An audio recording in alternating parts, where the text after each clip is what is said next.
Buenas noches, profesor. Este es mi video de examen. Mi nombre es Raúl Cortejo Sandón.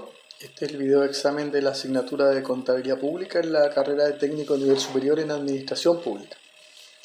En este caso vamos a responder las tres preguntas que se nos han planteado. La primera pregunta es cómo se define el concepto de contabilidad pública. Y la contabilidad pública podemos decir que es el procedimiento que sirve para inspeccionar de manera ordenada las operaciones de tipo económica o financiera, ¿no es cierto?, que realizan las entidades de la administración pública y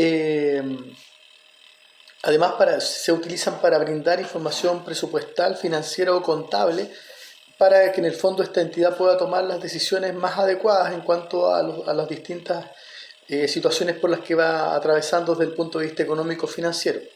Aquí se distinguen dos grandes subgrupos. El primer subgrupo es el de la administración pública, que tiene que ver con aquella contabilidad de la administración que podríamos determinar centralizada del Estado, y de aquella otra que es la contabilidad de las empresas públicas, que si bien es cierto son empresas de propiedad estatal, se rigen o se comportan en el mercado de alguna manera prácticamente como lo hacen las empresas de tipo privada. Por lo tanto aplican ahí las reglas normales de contabilidad que son más bien propias de todo el ordenamiento general.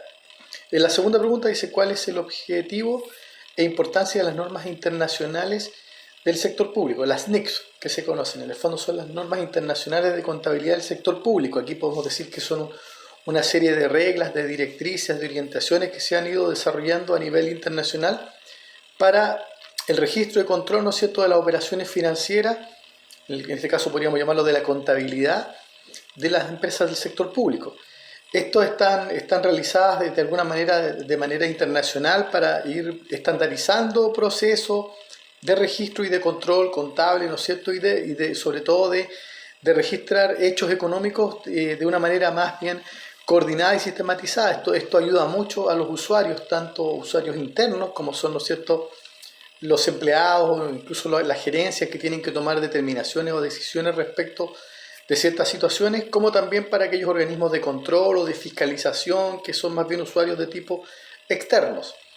Las NICS se han ido desarrollando a través del tiempo. En el caso nuestro, y ocurre en nuestro país la aplicación, porque de alguna manera por la definición de la Constitución Política del Estado, la contabilidad general de la nación le corresponde a la Contraloría General de la República, que es de alguna manera quien ha ido implementando paulatinamente estas NICS en las distintas situaciones que están de una u otra forma reguladas. Las NICS hoy día tienen una aplicación bastante general. Los países la han ido adoptando, ¿no es cierto?, en distintos procesos, dependiendo de sus propias realidades, y por lo tanto hoy día de alguna manera han permitido tener ciertos principios que son bastante estandarizados, lo que ayuda mucho primero que todo a que puedan conversar los distintos sistemas contables. No hay que olvidarse que esto tiene también mucha relación con situaciones que de alguna manera se regulan también por tratados de tipo de comercio, tratados internacionales de comercio. Entonces siempre es bueno que los países puedan de alguna manera también interactuar o hablar desde las mismas bases, desde los mismos puntos de vista. Eso simplifica mucho las situaciones, especialmente para efectos de los registros y de entender qué cosas están de alguna manera los países entendiendo de una u otra manera cómo registran y cómo de alguna manera van efectuando una serie de procesos, tanto como el registro, la contabilización, y por otro lado, ¿no es cierto?, las devaluaciones o de alguna manera lo que va ocurriendo con los distintos bienes. La tercera pregunta dice ¿qué NICS son aplicables a los bienes de uso? Las NICS aplicables a los bienes de uso, la más importante, de acuerdo a lo que yo puedo estudiar, ¿no es cierto?, es la NICS número 17, que tiene que ver con propiedad, planta y equipo. En este caso se registran tanto aquellos bienes, porque son bienes de uso, ¿no es cierto?, tanto aquellas propiedades, aquellas plantas, aquellos equipos que se van utilizando. Lo primero que se hace es registrarlos, ¿no es cierto?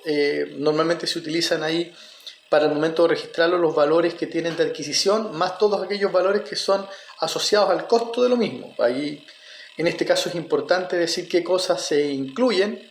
Por ejemplo, aquí se incluyen todo lo que tiene que ver también con el equipamiento militar especializado y con aquellos bienes que son de infraestructura. ¿Qué cosas no se incluyen o no se registran?